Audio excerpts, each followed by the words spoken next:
ନମସ୍କାର ଦର୍ଶକ ବନ୍ଧୁ, ପାଣିପାଗକୁ ନେଇ ବଡ଼ ଅପଡେଟ୍। ଆଜି କେଉଁ କେଉଁ ଜିଲ୍ଲାରେ ବର୍ଷା ହେବ ଆଉ କେଉଁ କେଉଁ ଜିଲ୍ଲାରେ ଶୁଖିଲା ରହିବ ଆଉ କେଉଁ କେଉଁ ଜିଲ୍ଲାରେ ପ୍ରବଳ ଶୀତ ହେବ। ଦର୍ଶକ ବନ୍ଧୁ, ଭିଡ଼ିଓକୁ ଆରମ୍ଭ କରିବା ପୂର୍ବରୁ ଭିଡ଼ିଓକୁ ଲାଇକ୍ କରିଦିଅନ୍ତୁ। ଚ୍ୟାନେଲ ଯଦି ଆପଣ ନୂଆ ଆସିଛନ୍ତି ତାହେଲେ ସବସ୍କ୍ରାଇବ୍ କରିଦିଅନ୍ତୁ, ବେଲ୍ ଆଇକନକୁ ଦବାଇ ରଖନ୍ତୁ, ଯାହାଫଳରେ ନୂଆ ନୂଆ ଅପଡେଟ୍ ଭିଡ଼ିଓ ସର୍ବପ୍ରଥମେ ଦେଖିପାରିବେ। ଆଉ ନିଜ ବନ୍ଧୁମାନଙ୍କ ପାଖକୁ ସେୟାର କରନ୍ତୁ, ଯାହାଫଳରେ ସେମାନେ ମଧ୍ୟ ନୂଆ ନୂଆ ଅପଡେଟ୍ ଭିଡ଼ିଓ ସର୍ବପ୍ରଥମେ ପାଇପାରିବେ। ପାଣିପାଗ ବିଭାଗରୁ ବଡ଼ ସୂଚନା ଆସିଛି। 28ରେ ହେଇପାରେ ଭୀଷଣ ବଡ଼ ବାତ୍ୟା, ଓଡ଼ିଶାକୁ ବିପଦର ସମ୍ଭାବନା। ପାଣିପାଗ ବିଭାଗରୁ 2ଟି ଅପଡେଟ୍ ଆସିଛି। ତେବେ ବାତ୍ୟା ମନ୍ତା ମନରୁ ଯାଇନାହିଁ, ଆଉ ଏକ ବାତ୍ୟା ଡରେଇଲାଣି। ଆଣ୍ଡାମାନ ସାଗରରେ ଘୂର୍ଣ୍ଣିବଳୟ ଲଘୁଚାପ ରୂପ ନେଇ ଆଗକୁ ବଢ଼ିବା ଆରମ୍ଭ କରୁଛି। ପାଣିପାଗ ବିଜ୍ଞାନୀ ପୂର୍ବାନୁମାନ କରିଲାଣି।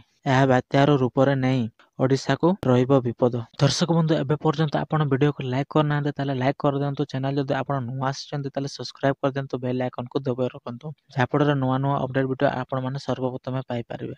ତେବେ ଗତକାଲି ଦକ୍ଷିଣ ଆଣ୍ଡାମାନ ସାଗରରେ ନୂତନ ଲଘୁଚାପ କ୍ଷେତ୍ର ସୃଷ୍ଟି ହୋଇଛି। ପରବର୍ତ୍ତୀ ସମୟରେ ପଶ୍ଚିମ ଉତ୍ତର ପଶ୍ଚିମ ଦିଗକୁ ଗତି କରିବା ସହିତ ଘନୀଭୂତ ହେଇ ଦକ୍ଷିଣ ପୂର୍ବ ବଙ୍ଗୋପସାଗର ଅବପାତର ସମ୍ଭାବନା ରହିଛି, ଭାରତର ପାଣିପାଗ କେନ୍ଦ୍ରରୁ ଜଣାପଡ଼ିଛି।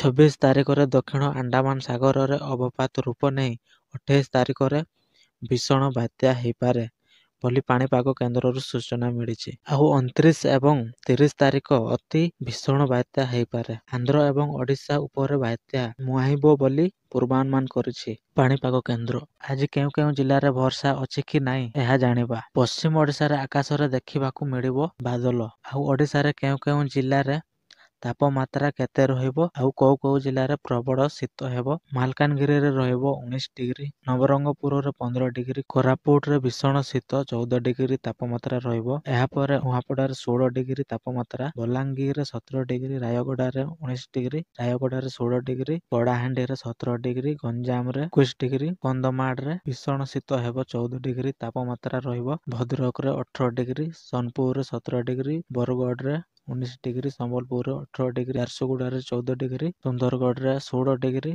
ଦେବଗଡ଼ରେ 15 ଡିଗ୍ରୀ, ଅନୁଗୁଳରେ 15 ଡିଗ୍ରୀ, ମୟୂରଭଞ୍ଜରେ 18 ଡିଗ୍ରୀ, ବାଲେଶ୍ୱରରେ 19 ଡିଗ୍ରୀ, ଭଦ୍ରକରେ 16 ଡିଗ୍ରୀ, କେନ୍ଦ୍ରାପଡ଼ାରେ 18 ଡିଗ୍ରୀ, ଜଗତସିଂହପୁରରେ 18 ଡିଗ୍ରୀ, ଖୋର୍ଦ୍ଧାରେ 19 ଡିଗ୍ରୀ, କଟକରେ 17 ଡିଗ୍ରୀ, ଢେଙ୍କାନାଳରେ 17 ଡିଗ୍ରୀ, ପୁରୀରେ 22 ଡିଗ୍ରୀ, ନୟାଗଡ଼ରେ 20 ଡିଗ୍ରୀ। ଭିଡ଼ିଓକୁ ଭଲ ଲାଗିଥିଲେ ଲାଇକ୍ କରନ୍ତୁ, ଚ୍ୟାନେଲ ଯଦି ନୂଆ ଆସିଥିଲେ ସବସ୍କ୍ରାଇବ୍ କରନ୍ତୁ, ବେଲ୍ ଆଇକନକୁ ଦବାଇ ରଖନ୍ତୁ, ଯାହାଫଳରେ ନୂଆ ନୂଆ ଅପଡେଟ୍ ଭିଡ଼ିଓ ଆପଣମାନେ ସର୍ବପ୍ରଥମେ ପାଇପାରିବେ। ଆଉ ନିଜ ବନ୍ଧୁମାନଙ୍କ ପାଖକୁ ସେୟାର କରନ୍ତୁ, ଯାହାଫଳରେ ସେମାନେ ମଧ୍ୟ ନୂଆ ନୂଆ ଅପଡେଟ୍ ଭିଡ଼ିଓ ପାଇପାରିବେ।